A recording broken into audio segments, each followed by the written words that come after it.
Rusty is a little black maintenance diesel. He repairs the line on the Skarloey Railway and helps work at the slate mines. He isn't seen with a passenger train unless he is the only engine available. He gets along with everyone, even Duncan and Sir Handel. It had been a while since Rusty had pulled a passenger train. 1 year, to be exact.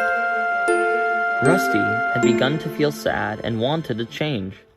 None of the other engines noticed this. Only Mr. Hugh knew.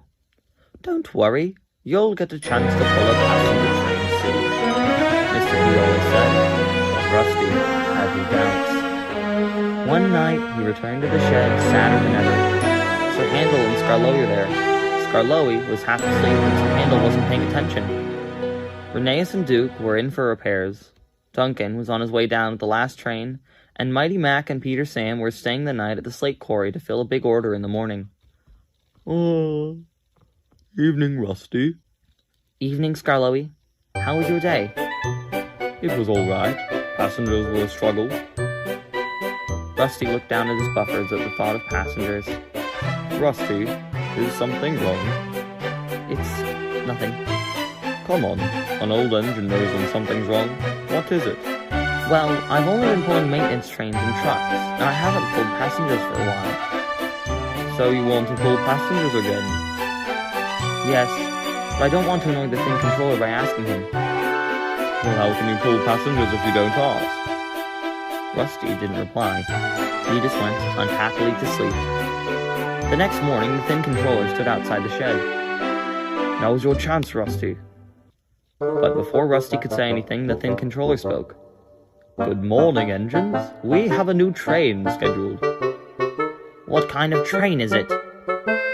"It's a special tea express. It will serve lunch and tea and will be a midday service." "Oh, great. One more passenger soon. I'm assuming there'll be a dining car. That means we'll have to be careful." "You are correct, Duncan. There will be a dining car, and you won't pull it." "Who will pull the train, sir?" asked Sir Handel eagerly. "I have thought about it, and I have decided that Skarloey will take this train." "Thank you, sir." Rusty sadly went to collect the works train. All day long, Rusty worked with a sad expression on his face. Only Skarloey saw this. At Rheneas Station, there was a bad part of rail. If an engine were to go fast, they'd come off and block both the lines. Skarloey was getting ready to leave when he saw Rusty sitting in the yard, staring at the coaches. Soon the guard's whistle blew, and Skarloey left. As he journeyed up the line, he thought of ways to help the little diesel. He approached Rheneas Station. "Slow down, old boy!"